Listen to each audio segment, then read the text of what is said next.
Aray, ang sakit ng ulo ko. Ayoko na. Daing ni Ira pag upo sa sofa nila sa sala. Ang alam talaga ni Ira, pinagplanuhan niya kung paano ang magiging gising niya sa umagang iyon. Dapat maganda, masigla at masagana ang kanyang gising.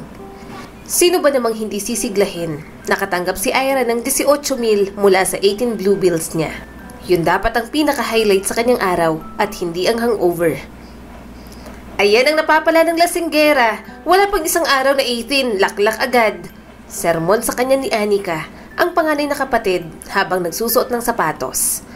Napairap na lang si Ira at dumapa sa sofa. Palibhasa, ito palagi ang nagsasalta ng pera sa bahay, kaya may karapatan tuloy ang ate niyang tawagin siyang pabigat. Mama, alis na po ako. Paalam ni Anika sa mama nila. May isa pa siyang kapatid, si Sherwin. Madalas itong wala sa bahay. Hindi niya alam ang mga pinagagagawa nito. At biniktima na naman siya ng kanyang kuya. Nandiyan na naman ito, binato na naman si Ira ng unan. Ano ba Kuya Sherwin? Iritadong tanong ni Ira. Ngumiwi si Sherwin. Kumain ka na ng umagahan mo ron. Nagluto si mama ng sabaw para sa'yo. Nakakahiya naman sa bunso namin. May anak daw kasi siyang lasinggera. Ang sakit, hindi na ako iinom. Tumawa si Sherwin at pinitik ang kanyang noo. Sinabi ko na rin yan, Ira. Napairap na naman siya. Wala na talagang ibang ginawa ang kanyang mga kapatid kundi ang painitin ang kanyang ulo sa araw-araw. Tigilan mo na yang si Ira, Sherwin. Kumain ka na rin ng umagahan mo. Pahayag ng kanilang ina. Umupo naman si Sherwin at sumandok ng sinangag na kanin. Nagsimula naman siyang humigop ng sabaw. Kahit paano, guminhawa ang kanyang pakiramdam. Mama, aalis nga pala ako ngayon. May racket lang. Paalam ni Sherwin. Anong racket? Hindi ka ba napapagod? May trabaho ka nga sa call center tuwing gabi. Tanong ng mama niya. Isang araw lang po. Kinuha po akong MC sa isang birthday party ng kapatid ng kaibigan ko. Ikaw, Ira, ayaw mo bang mag-part-time job? Tanong ng kanyang kuya. Nanlaki ang mga mata ni Ira. Ayoko nga, busy ako sa pag-aaral. Kaya namang magbalanse ng oras Tingnan mo nga kami ni Ate Anika mo. Sayang, 18 ka na naman. Panghihinayang pa ng kanyang kapatid. Hindi ko kaya Kuya Sherwin. Alam mo namang graduating na ako. Gusto kong doon na lang mag-focus. Yumuko si Ira at humigop ng mainit na sabaw. Sabagay. Huminga siya ng malalim. Hindi talaga siya pabor na dapat magtrabaho na agad siya. Estudyante pa kaya siya. Bakit siya magtatrabaho kung may mga magulang at ate naman siyang susuporta sa kanyang mga pangangailangan?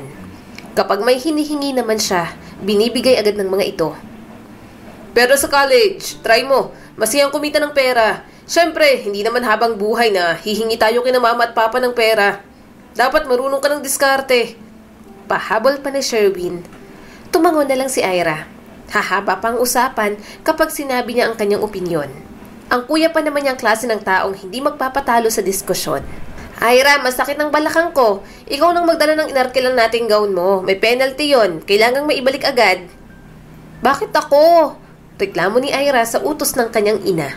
Hindi mo ba narinig? Masakit nga raw ang balakang ni mama. Ikaw naman ang gumamit nun kagabi kaya ikaw rin ang magbalik. Singit naman ang kanyang kuya. Napasimangot si Ira. Bigyan niyo ako ng pamasahe ha? May pera ka di ba? Huwag mong sabihin kahit 100, hindi mong babawasan. Parang kagabi lang, panay ang labas mo ng pera pambili ng alak sa mga kaibigan mo Kumagat si Sherwin ng tinapay. Napatayo si Ira sa gulat. Ano? Panggagaya ng kanyang kapatid. Binato niya ito ng tinapay. Ano ba Kuya Sherwin? Mama, si Ira nag-aaksaya ng pagkain. Tumawa ang kanyang kuya ng mapang-asar. Kahit itanong mo kay mama, ilang beses kang naglabas ng 1,000 sa bag mo. Hindi lang basta alak ang binili mo. Wine pa talaga para ipagyabang mo. Isusukan nyo rin naman yun. Lumapit siya sa kanyang ina na naghuhugas ng pinggan. Mama, bakit hindi nyo ako pinigilan kagabi? Tumawa naman ito na parang hindi problema yon. Nagpapigil ka ba? Lasing ka kagabi. Pumasok na lang kami ng papa mo sa kwarto at ang mga kapatid mo ang nagbantay sa'yo. Mabilis na umakyat si Ira at pumunta sa kwarto. Kinuha niya agad ang wallet mula sa bag. Ang lakas ng tibok ng kanyang puso habang binibilang ang pera. Gusto niyang maiyak. Sa isang iglap, naging 13,000 na lang iyon. May mga barya pa siya sa bulsa ng bag pero alam niyang hindi aabot yon ng 1,000. Ano bang ginawa ko kagabi? Tanong ni Ira sa sarili. Ganyan talaga bunso, kapag marami pang pera parang CEO ng kumpanya pero kapag malapit nang maubos, mati-mati siya na. Matalim niyang tiningnan ang kanyang kuya na nakasungaw ang ulo sa pinto ng kwarto. Kinuha niyang isang unan at binato ito. Ni hindi man lang natamaan dahil sa bilis ng kilos. Malakas pang tumawa kaya mas lalo siyang nainis. Napatingin si Ira sa perang hawak. Napailing siya at muling itinago sa wallet iyon. Mapakla siyang tumawa. Ang ganda namang pambungad nito para sa isang nasa legal age na katulad ko. Sa sumunod na araw, nagsalubong ang mga kilay ni Ira nang madatnang tahimik ang bahay. Mukhang nasa kwarto yata ang kanyang kuya.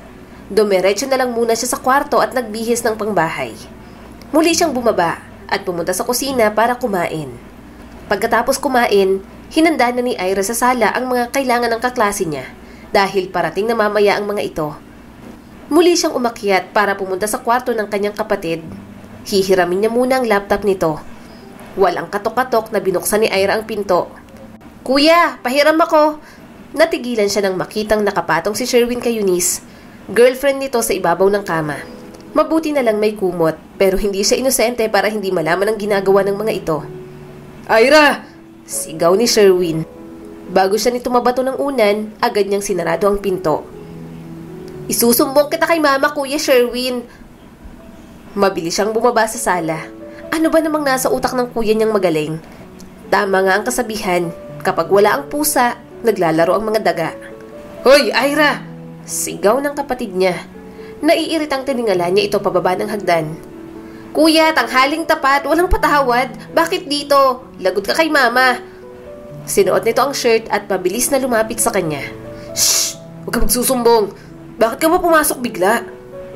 Kuya, dati pa akong pumapasok sa kwarto mo nang walang katok-katok. Mahali ko bang may ginagawa kang kababalaghan? Hihiram lang naman ako ng laptop sa'yo kasi may groupings kami mamaya rito. Imporma niya sa kapatid. Naglabas si Sherwin ng 500 sa wallet nito. Huwag mo na akong isumbong kay mama. Sagot ko na merienda niyo, bumili ka. Tinanggap niyang 500. Paalisin mo ako para maituloy niya ni Ate Eunice? Kulang to. Dumukot pa ng pera ang kuya niya. Tumahimik ka, huwag kang magsusumbong ha. Nahiya na nga si Eunice, umalis ka. Gusto niyang umuwi pero nahihiya siyang lumabas ng kwarto kasi nga nakita mo. Advantage talaga ni Ira kapag may kasalanan ng kuya niya. Nagkakaroon siya ng karagdagang baon. Natawa na lang siya. Natapos ng school year. Bakasyon na at katulad ng palaging ginagawa ng pamilya, pumupunta sila sa probinsya. Ang laki na pala nitong mga anak ninyo, Maldo. Lalo na itong si Ira. Abay, dalagang-dalaga na nga. Iyon ang papuring sabi ng kanyang lola sa probinsya. Nung bata pa lang sina Ira at ang kanyang mga kapatid, palagi silang excited kapag dumarating ang bakasyon. Palagi kasi silang dinadala ni Lourdes, ang kanilang ina, sa isla kung saan ito lumaki. Palagi silang naliligo sa dagat, nangunguha ng mga sihi sa butas ng malalaking bato, gumagawa ng sandcastle at sumasama sa pangingisda ni Tito Ronel. Dayo ang tawag sa kanila ng mga taga-probinsya dahil sa Maynila sila naninirahan ng kanilang pamilya. Ang kanyang ama kasi ang Manileño talaga. Doon din sila may sariling bahay at halos doon na rin ang buhay nila. Kahit gaano kasariwa ang hangin, kahit gaano kasarap sa pakiramdam ang tunog ng alon ng dagat, pinili ni Lourdes na manatili sa Maynila. Kagandang bata naman ang iyong kasintahan, Sherwin. Papuri ni Lola Corazon sa kanyang kuya. Itinukod ni Ira ang siko niya. Sa upuan yari sa kawayan at nangalumbaba. Paano kaya kapag siya ang nagkaroon ng boyfriend? Papayagan kaya siya ng kanyang mga magulang na magliwaliw kasama ang boyfriend? Aray po, Lola! Hinilot ni Ira ang kamay niyang hinampas ng kanyang lola. Bakit ka ba nakapangalumbaba riyan? Malas yan, apo. Isa pa, bakit ang sama mong tumingin sa kuya mo at kay Eunice? Peke siyang tumawa. Sorry po, nakalimutan ko. Hindi po ako masamang tumingin. Try lang po kung kaya ko ang fox eyes. Kumunot ang noo ng maganda niyang lola. Fox eyes? Ang dami niyong alam ano? Kayong mga kabataan, ibang-iba sa panahon namin. Lumapit si Sherwin at inalalayan ng kanyang lola na makapunta sa lamesa. La, wag niyo pong pansinin si Ira. May regla lang yan kaya wala po sa mood. Umawang ang bibig ni Ira nang kotongan siya ng kanyang kuya. Sinamaan pa siya nito ng tingin. Hindi man lang naisip na marami siyang nalalaman. Kulang pa nga ang mga suhol ni Sherwin sa kanya. Lumusong na lang si Ira sa tubig. Sumunod na rin sa pagsiswimming ang kanyang ate na si Anika at Kuya Sherwin. Natawa siya nang maalala ang mga harutan nila nung bata pa. Napatili na lang siya nang sabuyan sila ni Sherwin ng tubig. "Ano ba, Kuya She? Nakalunok ako ng tubig," reklamo niya pa. Malaki na sila pero para silang mga batang naghaharutan lang dati. Para silang mga batang naglalaro lang noon. Pero ang sayang iyon, unti-unting kukunin mula kay Ira, kahit anong pilit niyang pigilan. Dumating ang araw ng birthday ng kanyang ate. Maraming niluluto ang kanilang ina sa kusina. Tumulong na rin si Ira. Pupunta kasi ang ilan sa mga katrabaho sa bahay ng kanyang ate Anika. "Ayos na ba yung kare-kare?" tanong sa kanya ng kanyang ina. Tumango naman si Ira. "Opo, nasa lamesa ng afritada sa kahumba."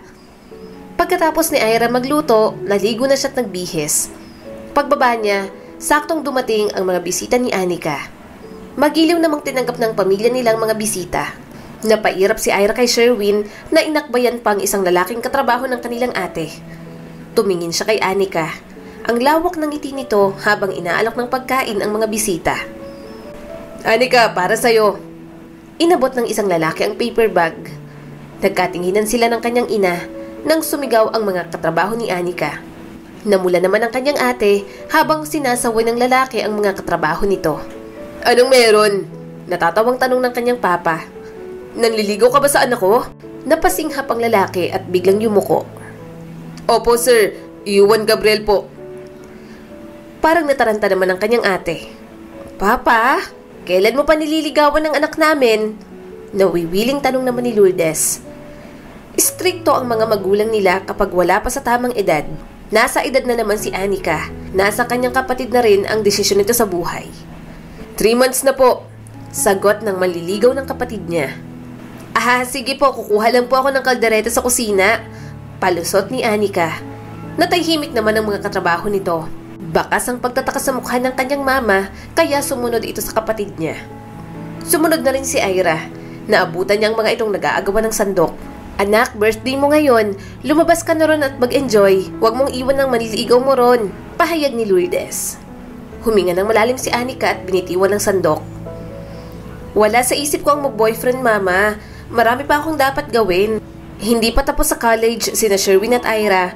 Ayaw ko namang iwan ng responsibilidad na yon kahit gusto kong magka-boyfriend at magka-asawa."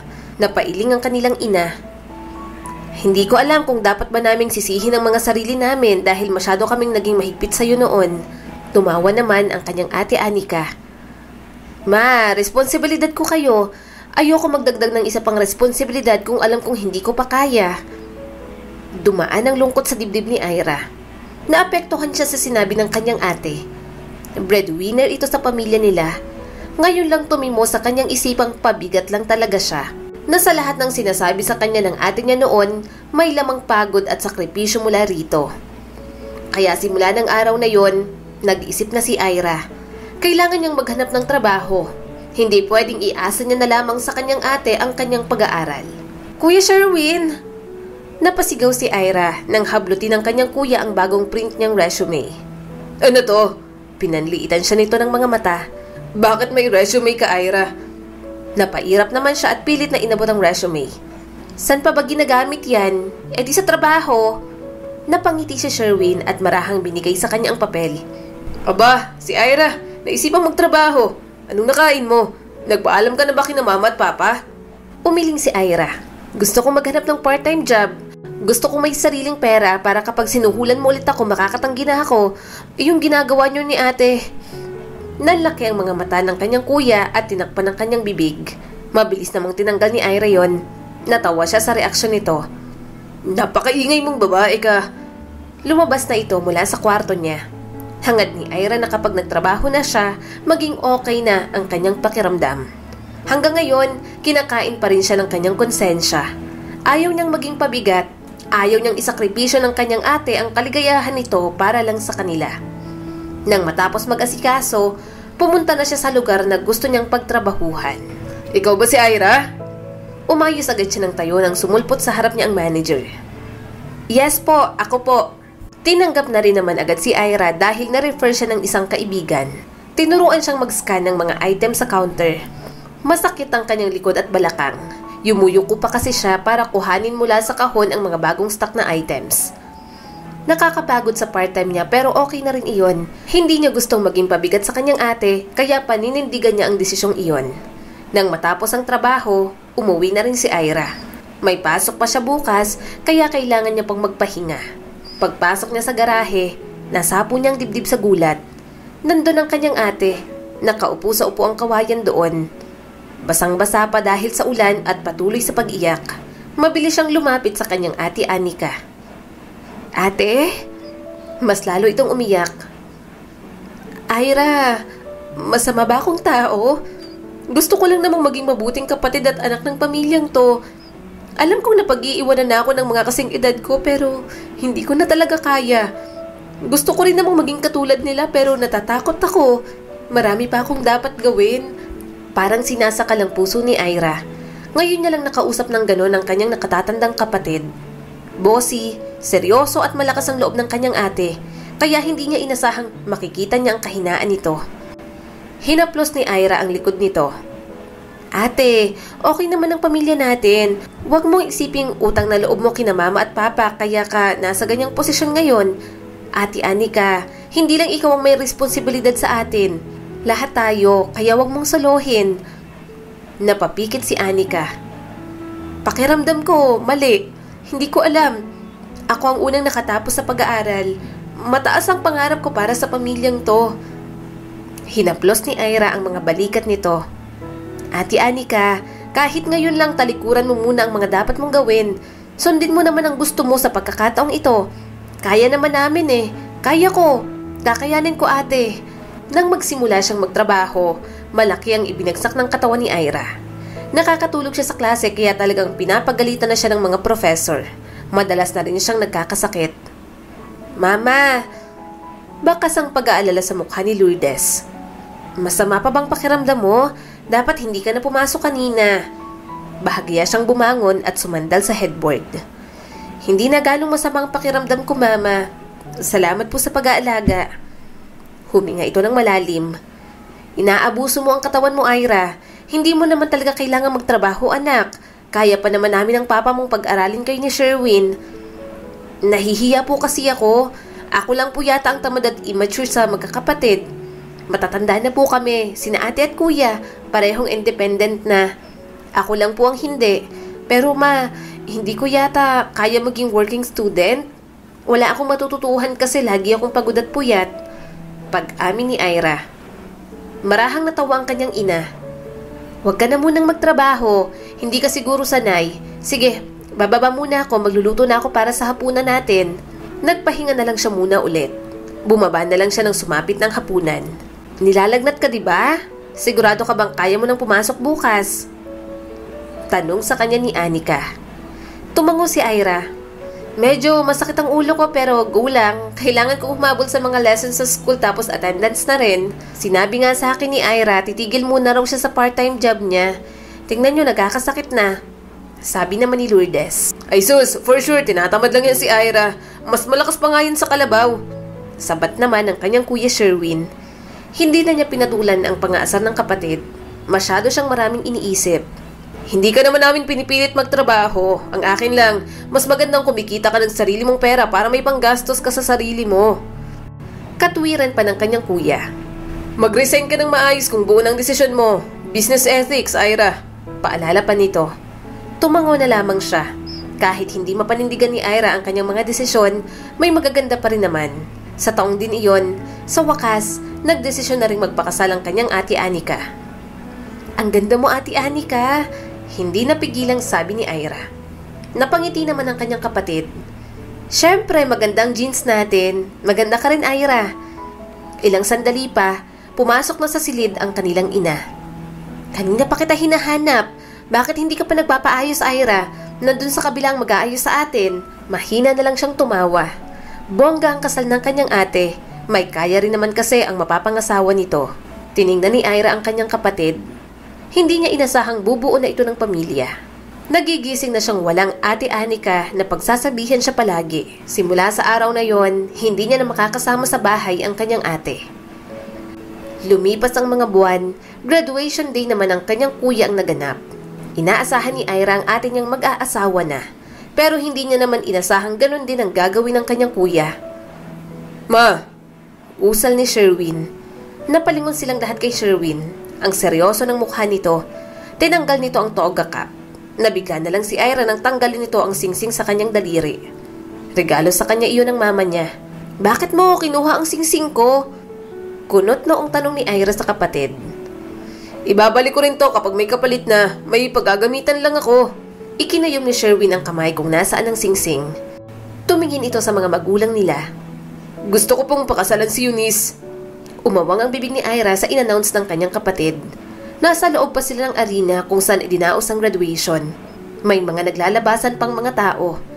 Napasinghap ang kanilang ina. "Ano bang sinasabi mong bata ka? Joke ba yan, Sherwin?" Umiling ang kanyang kuya. "Ma, seryoso ako. Gusto kong pakasalan si Eunice." Lumapit dito ang kanilang ama.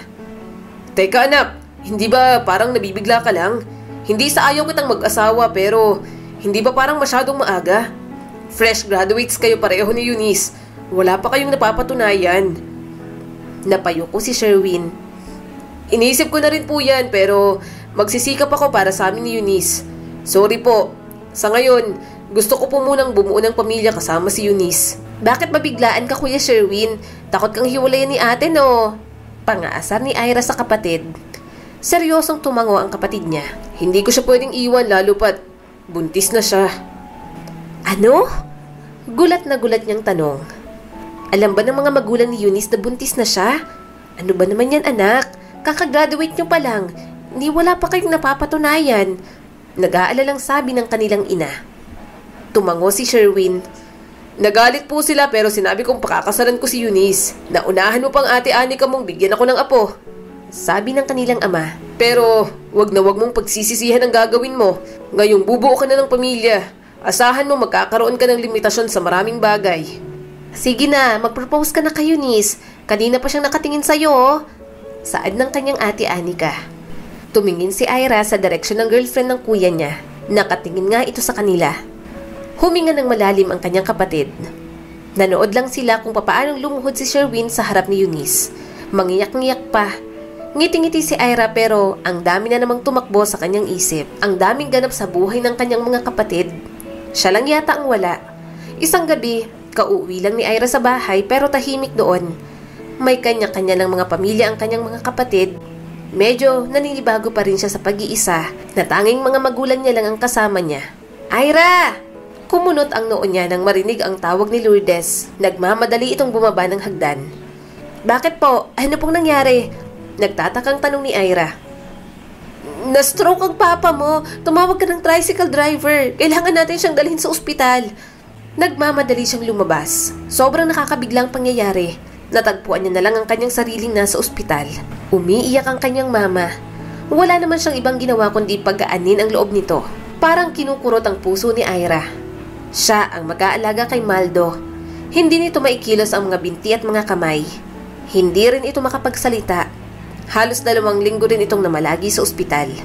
"Oras niya na po para uminom ng gamot, ma'am." Tumunghay si Ira sa nurse ng kanyang papa. Ang kanyang ate ang kumuha nun at nagbabayad na rin. Hindi rin kasi nila kaya ng kanyang mama. Wala rin naman ang kanyang kuya Sherwin. Kapapanganak lang ng kanyang hipag. Alam niyang hindi ito maaasahan sa pag-aalaga sa kanilang ama. "Ira, bakit hindi ka pa pumapasok?" Tanong ni Lourdes. Halata ang pagod at puyat sa mukha nito.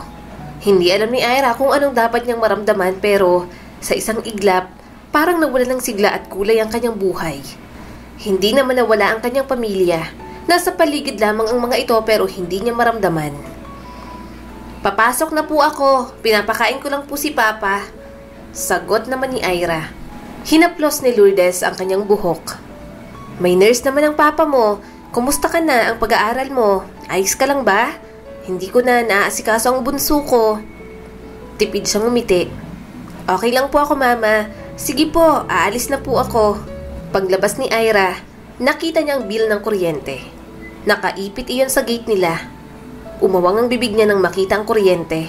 2 buwan na pala silang hindi nakakapagbayad. Napatingin si Ira sa pinto ng bahay nila. Alam niyang nagbibigay ang kanyang ate ng pangbayad sa bills, saan dinadala ng kanyang ina ang pera. Bumalik si Ira sa loob. Mama, hindi ba po nababayaran ng kuryente natin? Nanlaki ang mga mata nito. Anak, nawala sa isip ko. Napunta yung pangbayad sa ilang gastusin sa papa mo. Huminga siya ng malalim. Ganun po ba? Sige po, ako na lang po ang magbabayad. May extra pa naman po akong pera. Umiwas ito ng tingin. Ikaw ang bahala, anak. Umalis na si Ira para pumasok. Nakasurvive naman siya sa mga klase niya noong araw na iyon. Sobrang pagod lamang talaga siya. Naabutan pa siya ng ulan kaya nang makauwi si Ira, para siyang basang sisiw na kinawawa. Pagbaba niya ng tricycle, sakto naman ang pagbaba ng kanyang ina sa isang sasakyan. Oh, si mama yun na. Sino kasama niya? Bakit kailangang sa kanto pa ibaba? Bakit hindi pa sila dumiretso dito sa tapat ng bahay? Tanong niya sa sarili. Medyo mahina ng ulan. Pumasok na muna si Ira sa bahay. Tumambay muna siya sa garahe para labhan ang sapatos niyang puti.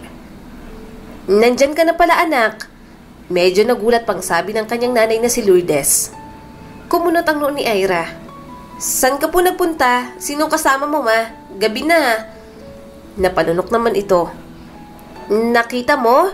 Kaibigan lang, Ira. Inaya lang akong kumain sa labas kasi masyado na raw akong stress. Tipid siyang umiti. Okay rin na mag-unwind ka minsan, ma. Bahagyang napangiti si Lourdes. Kumain ka na ba? Iinitin ko yung hapunan mo para makakain ka. Salamat po. Pumasok ng kanyang ina. Nawala ang ngiti sa kanyang mga labi. Hindi niya maipaliwanag ang pakiramdam pero parang may tinatago ito sa kanya. Napapikit na lang si Ira at huminga ng malalim. Masyado lang siguro siyang nag-iisip. Hindi ganun ang kanyang ina. Kung ano mang pumasok sa kanyang isip, dapat niyang iwaksi iyon. Naging ganoon lang ang daloy ng buhay ni Ira.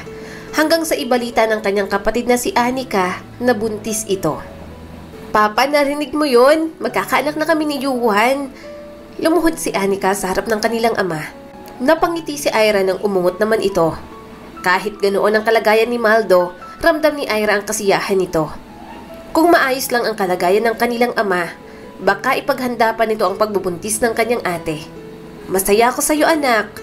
Niyakap ng kanyang mama si Anika. Salamat po, mama. Mukhang hindi magkakalayo ang edad ng magpinsan ate. Pahayag naman ni Sherwin. Mahinang tumawa si Ira. Dumarami na ang kanyang mga pamangkin. Tumatanda na talaga siya. Nang gabing iyon, nagsalo-salo sila sa hapunan. Masaya naman siya. Pero may mga bagay talagang bumabagabag sa kanyang isipan. Tumabi sa kanyang ate niya. Ira.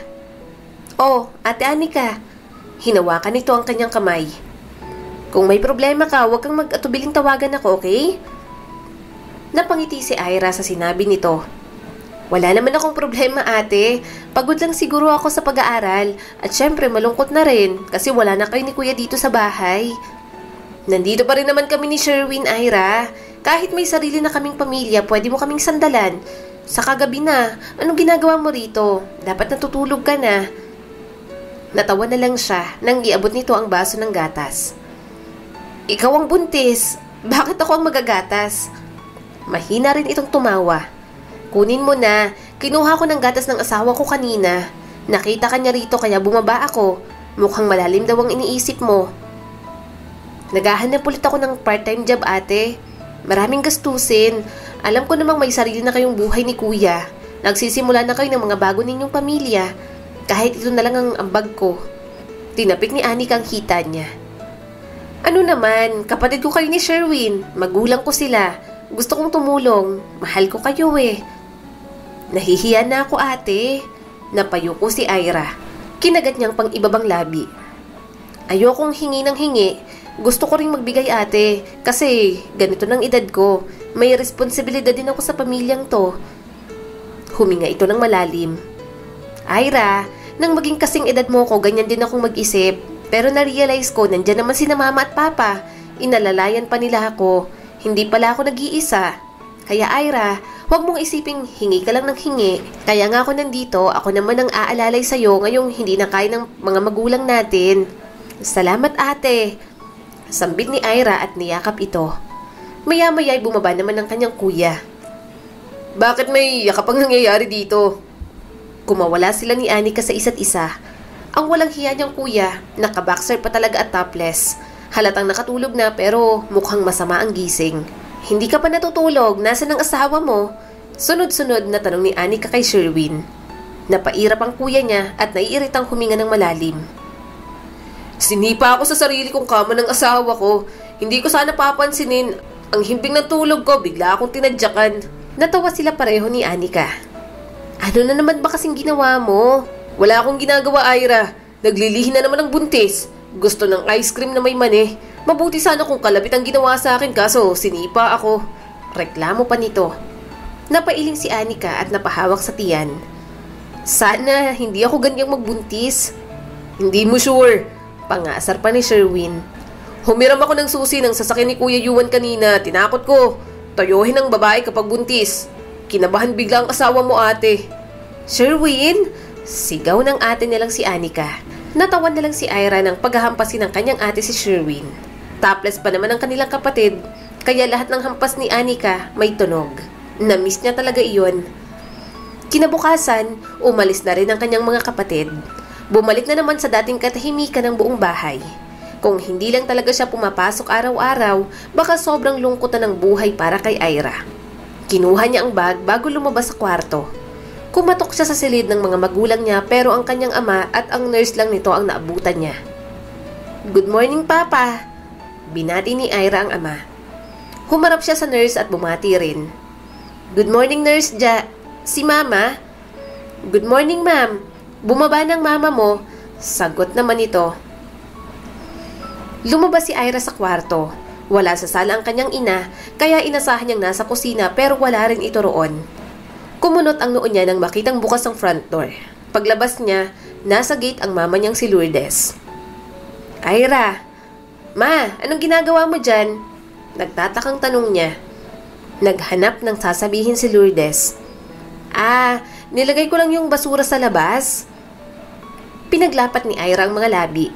Malakas ang kanyang kutob na nagsisinungaling ang kanyang mama. Nakita niya pang basura nila sa kusina.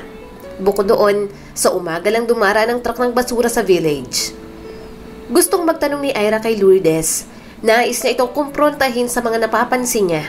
Pero natatakot siya. Hindi niya alam kung bakit nararamdaman niya iyon, kung bakit maraming paghihinalang umuusbong sa kanya. Lumapit sa kanya si Lourdes at pinuri ang kanyang suot. Ang ganda mo, Ira. Saan ang lakad mo? Tipid siyang umiti. May school project lang po akong gagawin kasamang classmates ko. Hinaplos nito ang buhok niya. Mag-ingat ka, anak. Tumango na lamang si Ira. Pero hindi niya na magawang isang tabi ang kanyang mga napapansin. Talagang may ibang kinikilos ang kanyang ina. Hanggang isang araw, nabigyan na nga ng linaw ang lahat kay Ira. Kalalabas niya lang sa sinehan kasamang mga kaibigan. Naninikip ang dibdib niya sa nakita. Mama? Lumingon sa kanya ito. Nasa harap ng counter ang kanyang mama kasama ang lalaking nakaakbay rito kanina. Kitang-kita niya kanina kung paano hinalikan ng lalaking iyon ang sentido ng kanyang ina. Bakas ang gulat sa mukha ni Lourdes at parang hindi alam ang gagawin. Napatingin si Ira sa lalaki at sa itsura pa lang, halatang guilty na ito sa ginagawa ng mga ito. Ira, napailing siya at napaatras. Hindi maproseso sa utak niya ang mga nakita. Hindi niya inasahang magagawa pang manloko ng kanyang ina sa sitwasyon na iyon. Lumapit si Lourdes sa kanya na puno ng pagsusumamo ang mukha. Hahawakan sana siya nito pero mabilis siyang lumayo. Anong ibig sabihin nito, Mama? Mahina ngunit gigil niyang tanong. Nasa public place sila. Ayaw niyang gumawa ng skandalo. Kahit parang sasabong ng dibdib niya sa namumuong galit, gusto niyang sigawan ang kanyang ina. Nangingilid ang mga luha nito. Magpapaliwanag ako, anak. Bigla na lang tumulo ang mga luha ni Ira. Nakita kita, Ma. Kitang-kita ng dalawang mata ko. Manluloko ka, Ma. Niluloko mo si Papa. Tumulo ang mga luha nito. Anak, sorry. Namiss ko lang ang papa mo. At hinanap mo sa ibang lalaki. Ganun ba, Mama? Maanghang na tanong niya sa ina. Sinong lalaking yan? Tumulo na ang mga luha ni Lourdes. First boyfriend ko si Bert. Bago maging kami ng papa mo, siya talagang mahal ko. Ma! Napatingin sa kanilang ibang tao. Hindi napigilang sumigaw ni Ira. Ipinikit niya ang mga mata. Kailangan niyang kumalma. Tumingin siya kay Lourdes na umiiyak pa rin sa harap niya ngayon. Mama! Kahit una, pangalawa, pangatlo o pang isang dosena mo siyang boyfriend, hindi yan ang point. May asawa at mga anak ka na. Anong klase ka? Sorry, Ira. Pinunasan niyang mga luha. Ang ganda ng pagbati mo sa akin, Ma. Birthday ko ngayon eh. Sinira mong araw ko, Mama. Napailing na lang si Ira at mabilis itong iniwan doon. Kung hindi niya ginawa yon, baka lalo pa siyang sumabog sa galit. Mahal niya ang kanyang ina pero hindi niya mapapalagpas iyon. May sakit ang kanyang ama. Hindi ito perpektong asawa at ama sa kanila pero alam niyang nagsika pa rin ito. Puro kapakanan nilang iniisip nito. Kahit may mga bisyo itong ayaw nila, hindi pa rin ito nagkulang sa kanila noong malakas pa. Lumipas ang mga araw, masama pa rin ang loob ni Ira sa kanyang ina. Hindi niya ito kinakausap, ni hindi niya rin masabi sa mga kapatid niya ang kanyang nakita. Buntis ang ate niya. Abala naman si Sherwin sa asawa at anak nito. Nawala ang ngiti sa mga labi niya nang mabasa ang message ng kanyang ina sa araw na yon. Bakit hindi mo ko ginising? Saan ka natulog? Pumasok ka ba ngayon? Mag-usap naman tayo, Ira. Hindi na rin kasi halos umuwi si Ira. Sa sobrang sama ng loob, minsan sa kaklase na lang siya natutulog. Ayaw niyang makausap o makita man lang si Lourdes na manloloko. Sunod-sunod ang message sa kanya ni Lourdes. Pinatay na lang ni Ira ang kanyang cellphone. Hindi pa siya handang kausapin ito. Hindi niya pa kayang pakinggan ang mga paliwanag nito. Kahit sa anting ng anggulo, mali pa rin ang ginawa nito sa pamilya nila. Gusto niyang sabihin sa ama ang nakita niya. Pero paano niya gagawin yon? May sakit ito at baka lalong lumala ang karamdaman. Gayunpaman, umaasa pa rin naman siyang maaayos ang gusot. Talagang hindi lang siya handa sa ngayon na harapin ang kanyang ina. Nagpatuloy si Ira sa klase. Nang pauwi na siya, saka lang niya binuhay ang cellphone. Kumunot ang noon ni Ira nang makita ang pangalan ng kanyang ina sa screen. Sinagot na lang niya iyon, pero sumalubong sa kanya ang mga hikbi nito. Parang gumuho ang mundo niya sa balitang hatid nito. Ira, ang papa mo! Hindi na humihinga ang papa mo, Ira. Sobrang bilis ng lahat. Hindi siya makapaniwalang wala na ang kanyang ama. Natagpuan na lang ni Ira ang sariling nasa harap ng puntod ng tatay na si Maldo. Ira, mahigpit siyang niyakap ng kaibigan. Napapikit si Ira. Kahit gusto niyang maiyak, parang hindi na rin kakayanin ng kanyang katawan. Nang gabing mamatay ang kanyang ama, halos hindi pa siya tumigil sa pag-iyak. Sobrang mugto at hapdina ng kanyang mga mata. Hindi matanggap ni Ira. Wala man lang pahiwatig na mawawala na ito. Basta na lang itong binawian ng buhay. Ira, umuwi na tayo. Tumabi sa kanya ang kanyang kuya Sherwin at hinaplos ang buhok niya. Dito muna ako. Puntahan mo na si Ate Eunice sa ospital. Kailangan ka niya. Hindi nakapunta ang kanyang hipag dahil nanganak ito. Hindi tuloy alam ni Sherwin kung sino unang dadaluhan. Parang dilubyo ang pagkawala ng kanilang ama. Pero tila nakabangon nang ipinanganak ang pamangkin niya. Pinagmasdan ni Ira ang puntod ni Maldo. Gusto niya pa ng kahit kaunting panahon. Gusto niya pa itong makasama. Marami pa silang bagay na dapat gawin. Huminga siya ng malalim. Ang daya mo naman, Papa.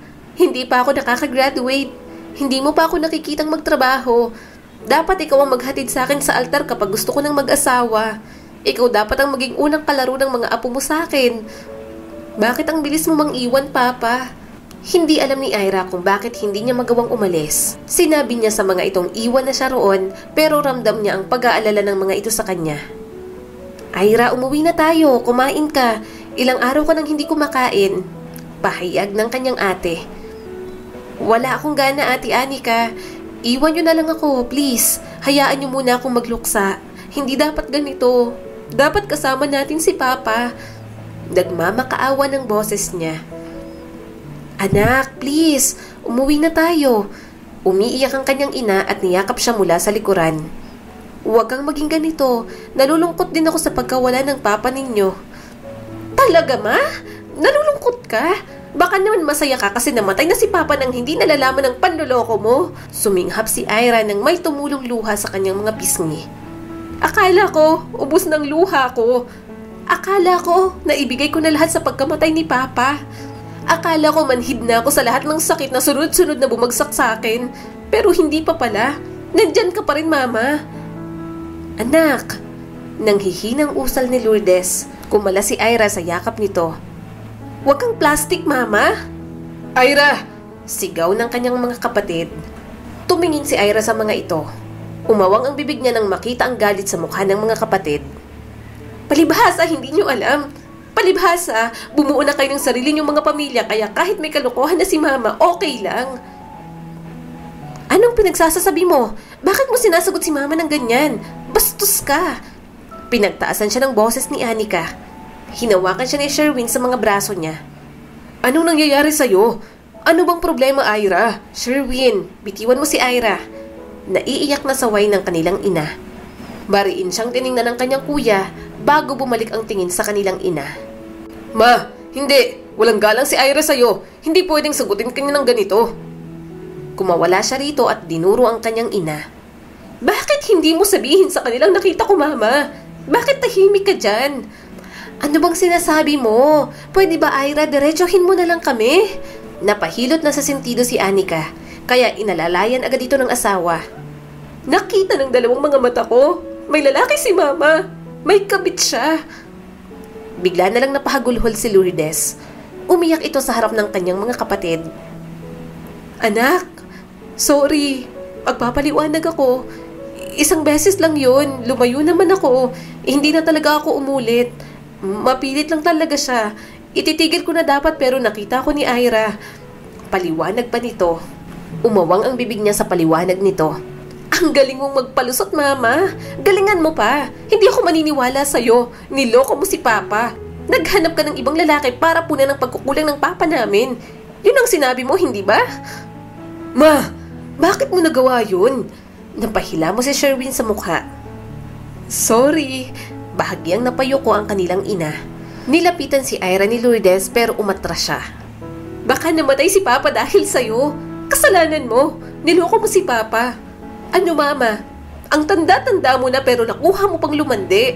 Kung hindi mo mapigilan ang kate mo, magpakamatay ka na lang. Sana hindi namatay si Papa. Sana ikaw na lang para... Malakas siyang sinampal ni Anika. Diretsong tumulo ang luha ni Ira. Ramdam niya ang hapdi roon. Yun ang unang beses na sinampal siya ng kanyang kapatid. Yang bibig mo, Ira. Mama pa rin natin ang kausap mo. Bakit mo hihilingin mamatay rin siya? Sigaw sa kanya nito. Humarap siya sa kanyang kapatid. Ako pang masama? Hindi niyo ako naiintindihan. Hindi niyo alam ang nararamdaman ko. Hindi ko masabi-sabi sa inyo dahil iniisip ko ang kalagayan mo. Buntis ka at baka sumama pa ang loob mo. Pero ngayong alam mo na, ano? Magbubulag-bulagan ka, ate? Hinawakan siya ng kanyang kaibigan. Ira, tama na. Hindi. Hindi niyo ako naiintindihan. Lahat kayo. Paano niyo naman ako maiintindihan? May kanya-kanya na kayong buhay. Ano na bang pakialam ninyo? Okay lang kasi patay na si Papa. Okay lang kasi biyuda na si Mama. Umiiyak na sabi niya. Wala kaming sinabing ganun, Ira. Dinuro siya ng kanyang ate. Ang kitid-kitid ng utak mo. Eh di ikaw nang matalino. Buwelta niya naman. Napapikit si Anika at tumulo ang luha. Anong nangyayari sa'yo? Anong nangyayari sa inyo? Balik na tanong niya rito. Ate, bakit hindi niyo maramdaman ang nararamdaman ko? Nagloko si Mama. Si Mama yan na mahal ni Papa pero anong ginawa niya? Napailing ang kanyang kapatid. Ira, nanay mo pa rin si Mama. Dugot laman mo ang babaeng nagluwal sa'yo. Pwede kang magalit pero hindi ganito. Ang bastos mo na. Talagang kaya mong sabihin yun sa nanay natin? Hindi ka malang nagdalawang isip, Ira? Pinagmasdan niya ang kanyang ina.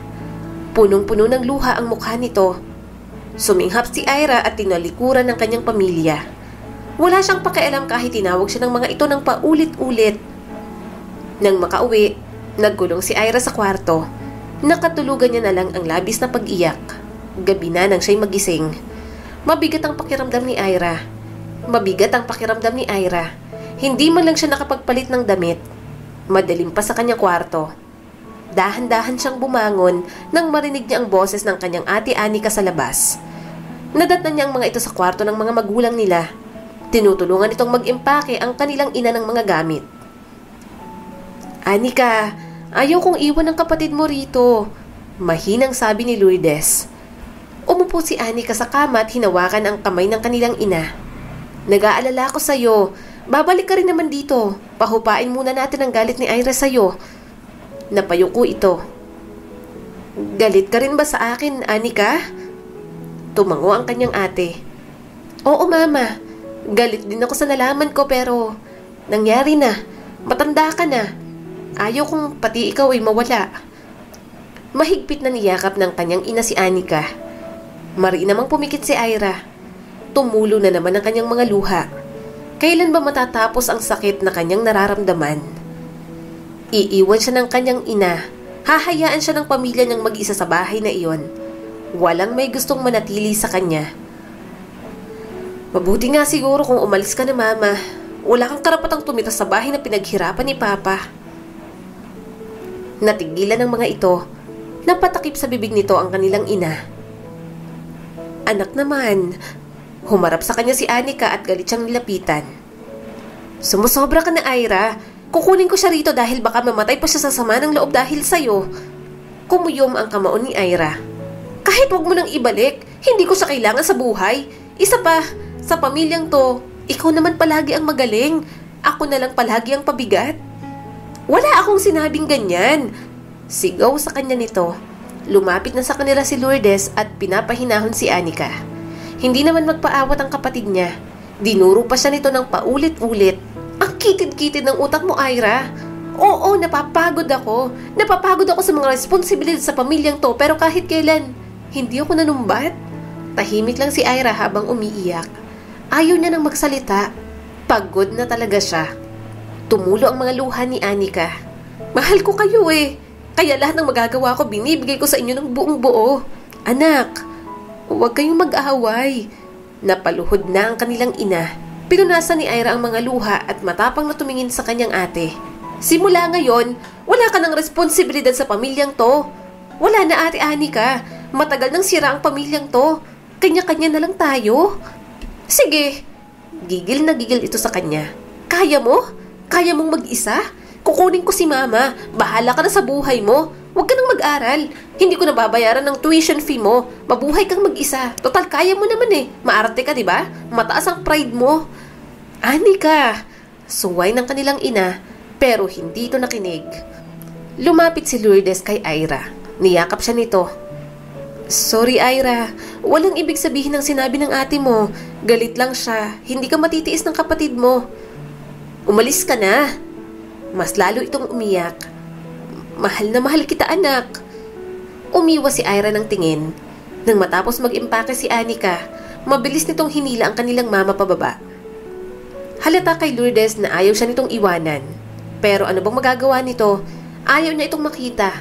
Galit si Ira sa ina. Nang makaalis ng mga ito, bumalik si Ira sa kwarto. Pagkasara ng pinto, sumandal siya roon. Mabilis ang kanyang paghinga. Napadaus-us na lang siya sa sahig at umiyak ng malakas. Nabibingin siya sa sarili niyang mga hagulhol. Pinukpok niya ng maraming beses ang kanyang dibdib. Gusto niyang mawala ang sakit na yon. Iniwan niyo na akong lahat? Napasabunot na siya sa kanyang buhok. Ilang sandali pa, tumunog ang kanyang cellphone. Nagkukumahog siyang tumayo. Nang makita niyang kanyang mama iyon, mas lalong lumakas ang kanyang pag-iyak. Binato ni Ira ang cellphone. Tinakpan niyang mga tenga. Hindi niya na alam kung anong dapat niyang maramdaman sa mga oras na iyon. Akala ni Ira, ang kanyang ama, ang tangi niyang pagluluksaan. Pinagluksaan niya rin pala ang pag-alis ng kanyang ina, galit ng kanyang mga kapatid at ang pamilyang tuluyan ng nawasak. Mag-isa na lamang si Ira sa bahay na iyon. Wala nang masayang pamilyang dating mayroon siya.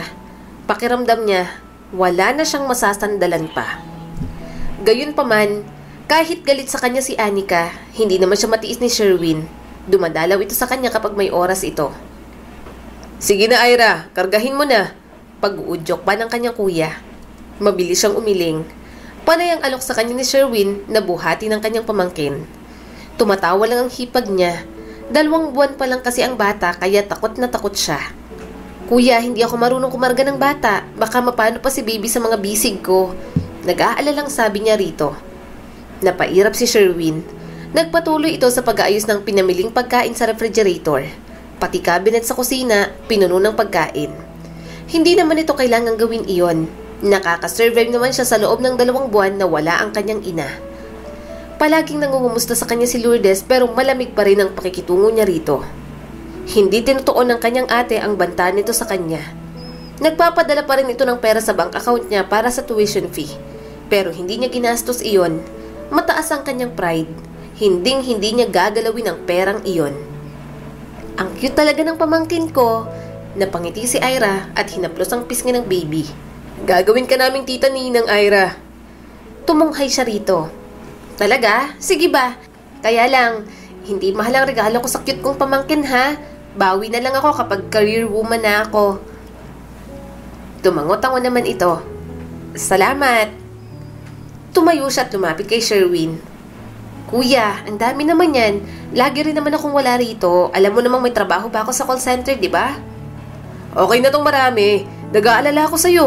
Baka sinasapot ka na rito. Wala ka pa namang kasama dito sa bahay. Inirapan niya si Sherwin. Para namang sa tono mo pinapabayaan ko ang bahay. Naglilinis naman ako rito kapag may time ako. Salamat kuya. Hindi mo ako nakalimutan. Hinila nito ang ulo niya papunta sa balikat nito. Walang nakalimot sa'yo, Ira. Nandito lang kami. Naghihintay sa pagbabalik mo. Nangilid ang mga luha niya at nanginig ang mga labi. Siraulo ka talaga, kuya. Bibisita ka na nga lang, nagpapaiyak ka pa. Lumipas ang mga buwan. Matatapos na naman ang taon. Mukhang sasalubungin niyang mag-isa ang okasyon. Mari niyang ipinikit ang mga mata. Minsan na nga lang mawala ng pasok sa trabaho at school. Hindi pa maging pahinga. Naiinis na bumangon si Ira. 7:00 pa lang ng umaga, pero naririnig niya na ang mga torotot ng mga batang kapitbahay at mga putok ng pikolo. Ano ba naman tong mga to? 31 pa lang ah. Kunot noong bumangon si Ira at pumunta sa banyo. Ano ba namang aasahan ni Ira sa araw na yon? Besperas ng bagong taon, talagang maraming maiingay sa labas ngayon. Pagkalabas niya ng kwarto, nakapamewang niyang pinagmasdan ng buong sala. Ang tahimik ng buong bahay kumpara sa labas. Mabilis siyang bumaba at binuksan ang malaking speaker sa sala. Napangiti si Ira nang kumailan lang ang paborito niyang kanta. Yun ang unang beses na binuhay niya iyon simula nang mamatay ang kanyang papa. Ang dami namang alikabok. Kailangan ko na sigurong mag-general cleaning. Sumasayaw-sayaw si Ira habang naglilinis. Pinagod niya ang sarili sa araw na yon. Lahat ng gamit, iniba niya ng pwesto. Ilang sandali pa, tumawag sa kanya si Sherwin sa cellphone. Ano? Hindi ka ba talaga pupunta dito, Ira? Gusto mong pasabugin kita riyan sa bahay? Marahan siyang tumawa. Kayo na lang kuya Sherwin, hindi naman ako mamamatay sa lungkot. Maghahanda pa rin ako para swerte sa bahay. Isa pa, ito ang unang taon na kasama mo ang asawa at anak mo. Sa kanila ka muna. Sa akin na lang kayo magbagong taon next year. Sigurado ka ba? Napayuko si Ira at kinagat ang pang-ibabang labi. Oo naman. Video call ka mamaya? Oo, iinggitin kita sa mga handa ko. Natawa na lang ang kanyang kuya, kaya natawa na rin siya. Nang matapos ang tawag, mabilis niyang tinapos ang paglilinis. Maghahanda pa siya. Pagkatapos maghanda, saka naman siya nagligo at nagbihis. Malapit nang sumapit ang bagong taon nang bumaba si Ira. Pumunta siya sa dining table, maaliwalas ang bahay, pero katulad ng mga nakaraang araw, tahimik lang, puro putukan na rin sa labas. Happy New Year, Ira! More years and good luck to your life! Bati niya sa sarili. Napanguso si Ira. Sabi ni Sherwin, tatawag ito sa kanya. Hindi naman ito online. Hindi niya rin masyadong inaasahan ng kanyang mama at ate Anika. Galit ang mga ito, kaya naiintindihan niya kung hindi man lang siya maalala ng mga ito sa araw na yon. Bigla na lang tumulo ang mga luha ni Ira. Bakit? Mag-isa lang ako ngayon. Maligayang bagong taon! Sigaw ng kanyang kuya. Mabilis niyang pinunasan ang mga luha at pumunta sa sala. Umawang ang bibig ni Ira nang makita ang kanyang pamilya. Nandoon lahat, pati mga pamangkin niya. Ira, paiyak na si Anika. Ate, nanginginig ang mga labi ni Ira nang yakapin siya nito ng mahigpit. Sorry bunso, sorry Ira namin. Tuluyang bumagsak ang mga luha nito. Sumingit naman ang kuya niya. Hoy, Butete, kabilin-bilinan ko sa sasakyan kanina, walang iyakan. Ano to? Buntis ka, baka makasama sa anak mo. Sinabunutan naman ni Anika si Sherwin. Pwede ba Sherwin, huwag mo akong tawaging Butete, naiinis ako. Ayoko maglihis sa'yo, baka maging kamukha ka pa ng anak ko.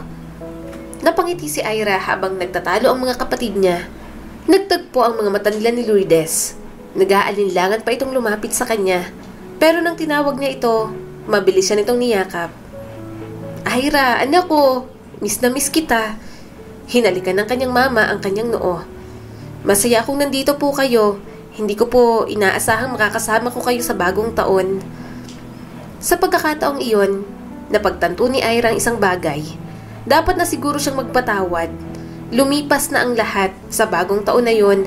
Gusto niyang bumuo ng bagong mga alaala kasama ang kanyang pamilya. Kaso nga lang, aray ko manganganak na yata ako. Daing ni Anika. Tawagan yung asawa ko. Nanlaki ang mga mata ni Sherwin. Ha? Pinabili mo ng soft drinks ate, sabi na eh. Ano ba naman kasi ate Anika? Alam mo namang due date mo pero hindi ka pa rin nagpadala sa ospital. Nataranta na si Ira. Tinawag niya agad ang asawa ni Anika. Kuya! Bakit Ira? Pinagmasdan ni Ira na sapo ng kanyang ate ang tiyang humihilab. Manganganak na yata si ate Anika kuya, sumasakit ng tiyan. Napamura ito ng malutong. Sabi ko na magpa-admit na siya sa ospital. Napasigaw ng kanyang ate. Tumabi si Ira rito. Papunta na si Kuya Yuan, malapit na. Wala akong pakialam, hihiwalayin kong lalaking yon. Walang hiya siya, binuntis niya ako. Sana siya na lang ang nagbuntis. Reklamo pa nito. Natawa na lang si Ira. Mukhang New Year baby pa ang magiging pamangkin niya. Gayunpaman, sa nakita niya sa kanyang ate, parang ayaw niya na rin mabuntis. Marami mang pagkakamali ang bawat isa sa kanila. Bumabalik pa rin sila dahil sila lang ang nakakaintindi sa isa't isa. Hindi perpekto ang mga magulang niya pero kaya niyang magpatawad. Kaya pa rin ni Ira tanggapin ang mga ito dahil yon ang totoong pagmamahal na mayroon ang isang pamilya. Muli, ito po si Skylar Guro at sana may bago na naman kayong natutunan sa kwento natin ngayon. Maraming salamat po.